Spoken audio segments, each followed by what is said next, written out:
অনেক সময় আমাদের বড় বড় রুই কাতলা মাছ খেয়ে যখন একঘেয়েমি এসে যায় তখন মনে হয় একটু ছোট মাছের চচ্চড়ি বা ছোট মাছের ঝাল বা ছোট মাছের রসা খাই। তো আজকে আমি আপনাদের সাথে শেয়ার করব আলু বেগুন দিয়ে ছোট ছোট ট্যাংরা মাছের গা মাখা চচ্চড়ি। বানানো কিন্তু একদমই সহজ। তাহলে চলুন আমরা আজকের রেসিপিটা ট্রাই করি। ছোট মাছের এই চচ্চড়ি বানানোর জন্য আমি এখানে কয়েকটা ট্যাংরা মাছ নিয়ে নিয়েছি এবং ট্যাংরা মাছগুলোকে নুন মাখিয়ে রেখে দিয়েছিলাম।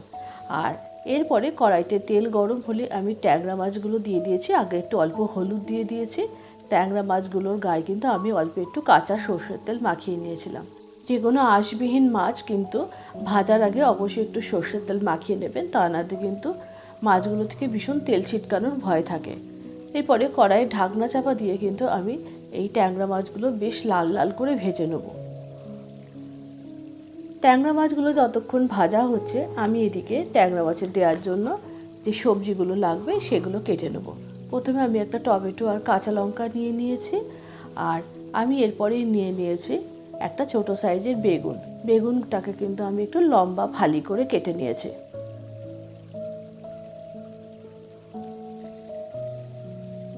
বেগুন কাটা হয়ে গেলে আমি এরই সাথে কেটে নিয়েছি একটা বড় সাইজের আলু। আলুগুলো আমি কিন্তু একটু পাতলা পাতলা করে কেটে নিয়েছি, কেননা আলুটা একটু সিদ্ধ হতে যেহেতু সময় লাগে তাই জন্য।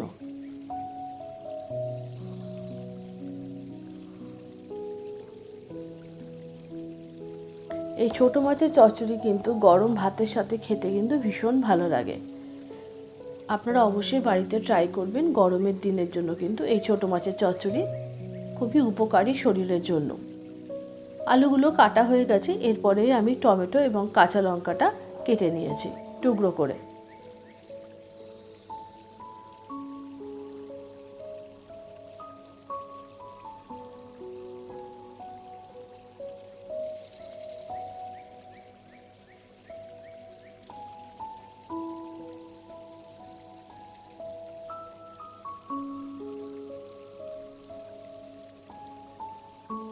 এদিকে সবজিগুলো সমস্ত কাটা হয়ে গেছে আর এদিকে কড়াইতে দেওয়ার মাছটাও কিন্তু ভাজা হয়ে গেছে। আর আমি কিছুটা ধনেপাতাও কিন্তু কুচিয়ে নিয়েছিলাম।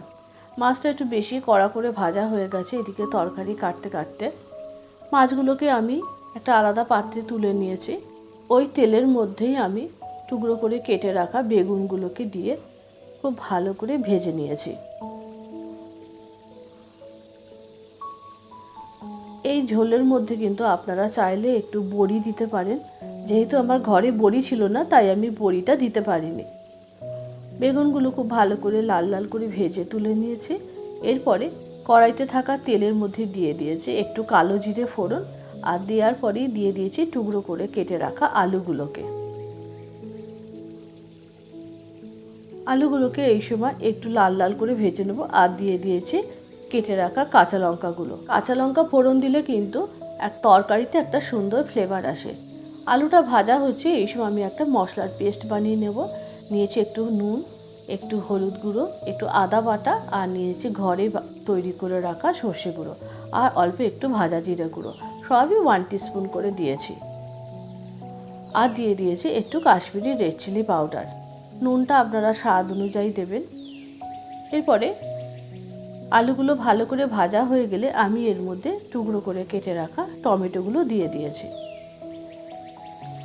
এরপরে টমেটো আর আলুটা খুব ভালো করে ভাজা হয়ে গেলে আমি এর মধ্যে যে মশলার পেস্টটা বানিয়ে রেখেছিলাম সেই মশলার পেস্টটা দিয়ে দিয়েছি। দেওয়ার পর খুব সামান্য একটু কষে আমি এর মধ্যে দিয়ে দিয়েছি মশলার বাটি ধোয়া জলটা। আমি এখানে পরিমাণ মতো জল দিয়েছি যতটুকু লাগবে, এবং ঝোলটা ফুটে আসলে আমি এর মধ্যে ভেজে রাখা মাছগুলোকে দিয়ে দিয়েছি। এই সময় আমি টেস্ট ব্যালেন্সের জন্য অল্প একটু চিনি দিয়ে দিয়েছি, এবং আলু যখন সেদ্ধ হয়ে গেছে তখন আমি এর মধ্যে দিয়ে দিয়েছি ভেজে রাখা বেগুনগুলো। বেগুনগুলো প্রথমে দিইনি, তার কারণ বেগুনগুলো প্রথম থেকে দিলে কিন্তু তরকারিটার মধ্যে বেগুনগুলো ঘেঁটে মিশে যাবে, তাতে খেতে ভালো লাগবে না। রান্নাটা হয়ে এসছে। আমি এই সময় নামানোর আগে দিয়ে দিয়েছি কুচিয়ে রাখা ধনেপাতাগুলো। এরপরে ঝোলটা আরেকটু শুকিয়ে নিয়ে আমি গ্যাসের ফ্লেমটা বন্ধ করে দিয়েছি, এবং মাছের ঝোলটাকে আমি একটা সার্ভিং প্লেটের মধ্যে তুলে সার্ভ করে নিয়েছি।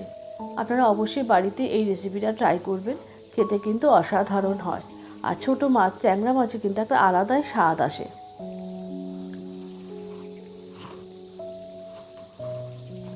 আজকের রেসিপিটা আপনাদের কেমন লাগলো অবশ্যই একটু কমেন্ট করে জানাবেন।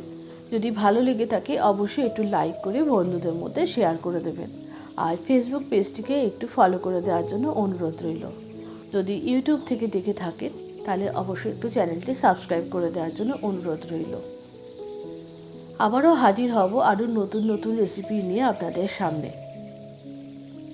আবার দেখা হবে পরবর্তী ভিডিওতে আর একটা নতুন কোনো রেসিপির সাথে।